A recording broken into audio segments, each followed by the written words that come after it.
Bayangin, lagi traveling ke gurun Sahara yang panasnya terik, tidak ada air, dan kamu lupa minum. Tubuh mulai lemas, tenggorokan kering, dan kepala pusing. Itu tanda-tanda dehidrasi. Kamu tahu nggak? Di balik semua itu, ada organ kecil yang langsung bekerja keras, yaitu ginjal. Saat tubuh kekurangan cairan, ginjal mengatur ulang cara kerja supaya air di dalam tubuh tidak cepat hilang. Yuk, cari tahu struktur ginjal dan gimana cara kerjanya.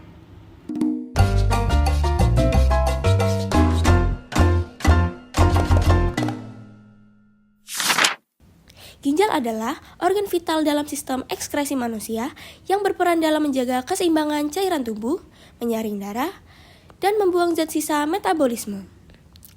Manusia memiliki sepasang ginjal berbentuk mirip kacang, yang terletak di bagian belakang rongga perut atau retroperitoneal di kanan dan di kiri tulang belakang.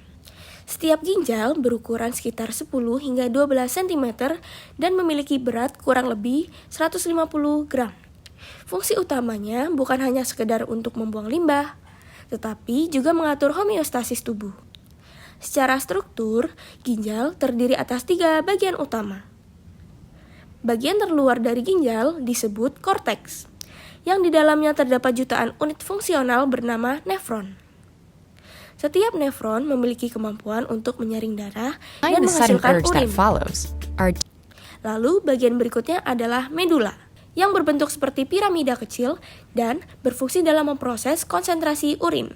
Sementara itu, bagian terdalam dari ginjal adalah pelvis renalis, yang berfungsi sebagai ruang penampungan sementara sebelum urin dialirkan melalui ureter menuju kandung kemih. Proses pembentukan urin dimulai dari filtrasi glomerulus.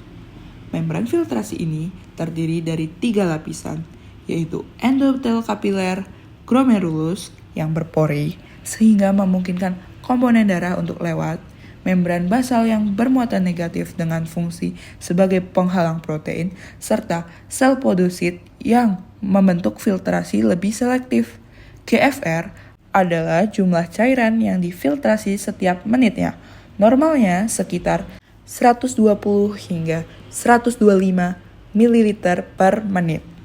GFR diatur secara intrinsik maupun ekstrinsik. Mekanisme intrinsik melibatkan mekanisme miogenik dan umpan balik tubuloglomerulus.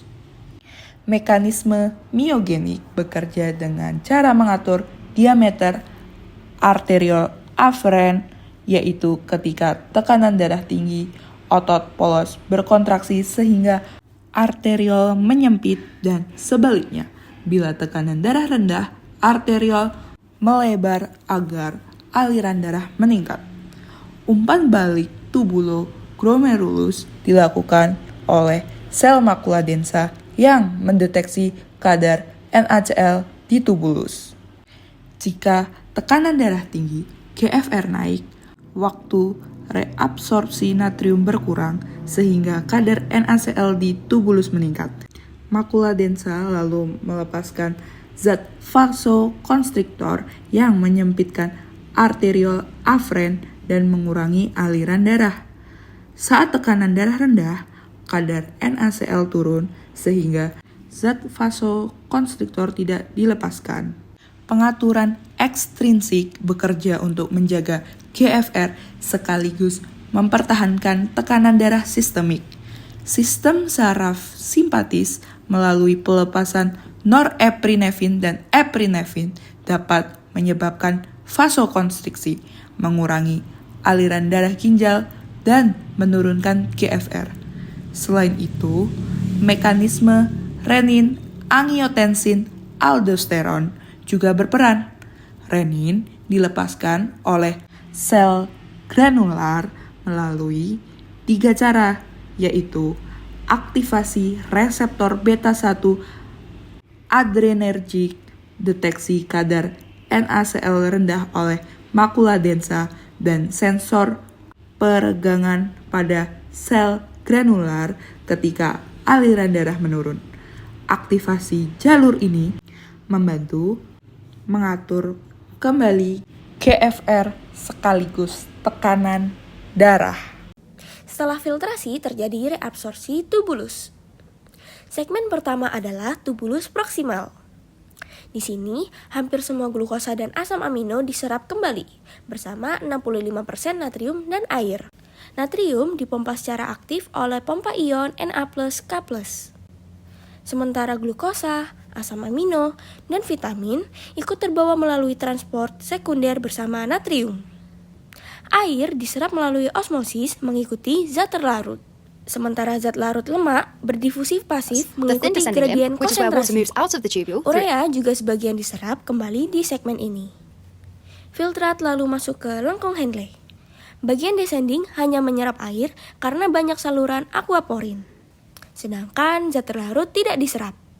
Saat bagian ascending, air tidak diserap, tetapi ion seperti natrium, kalium, dan klorida diangkut kembali. Ada juga kalsium dan magnesium yang ikut terserap melalui difusi paraseluler.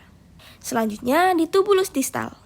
Natrium kembali diserap melalui pompa dan saluran yang dikendalikan oleh hormon aldosteron. Kalsium juga bisa diserap yang diatur oleh hormon paratiroid.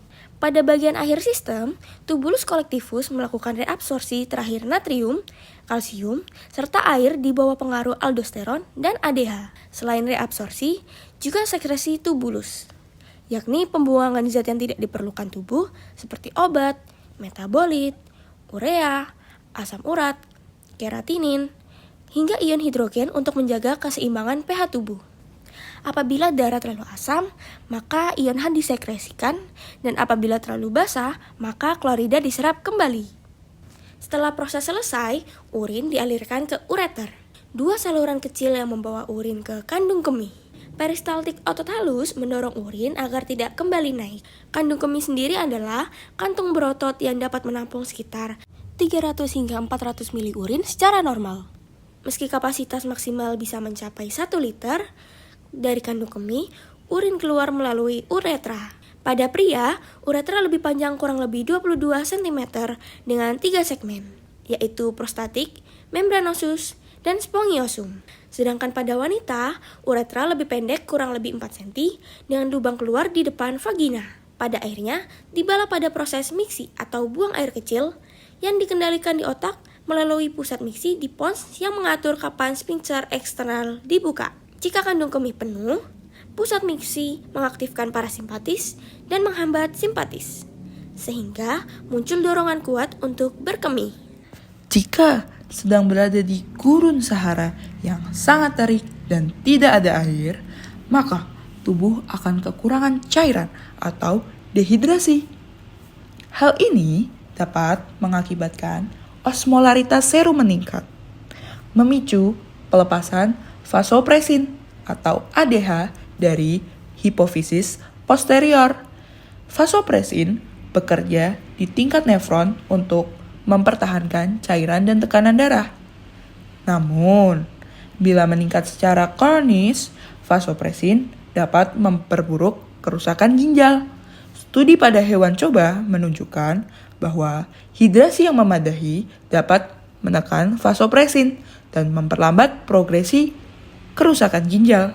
Selain itu, dehidrasi panas juga meningkatkan kadar asam urat melalui produksi yang dipicu oleh stres otot atau rhabdomyolysis subklinis dan penurunan ekskresi akibat vasokonstriksi ginjal. Asam urat yang tinggi dikenal sebagai faktor resiko untuk cedera ginjal akut maupun kronis. Mekanismenya meliputi hipertensi glomerulus oleh efek vasospastik asam urat serta transisi epitelial mesenkimal pada tubulus. Nah, sekarang udah tahu kan gimana kerja kerasnya ginjal kalau kita lagi dehidrasi? Maka dari itu, ayo sayangi ginjal dan minum air putih yang cukup. Terima kasih telah menonton video kami.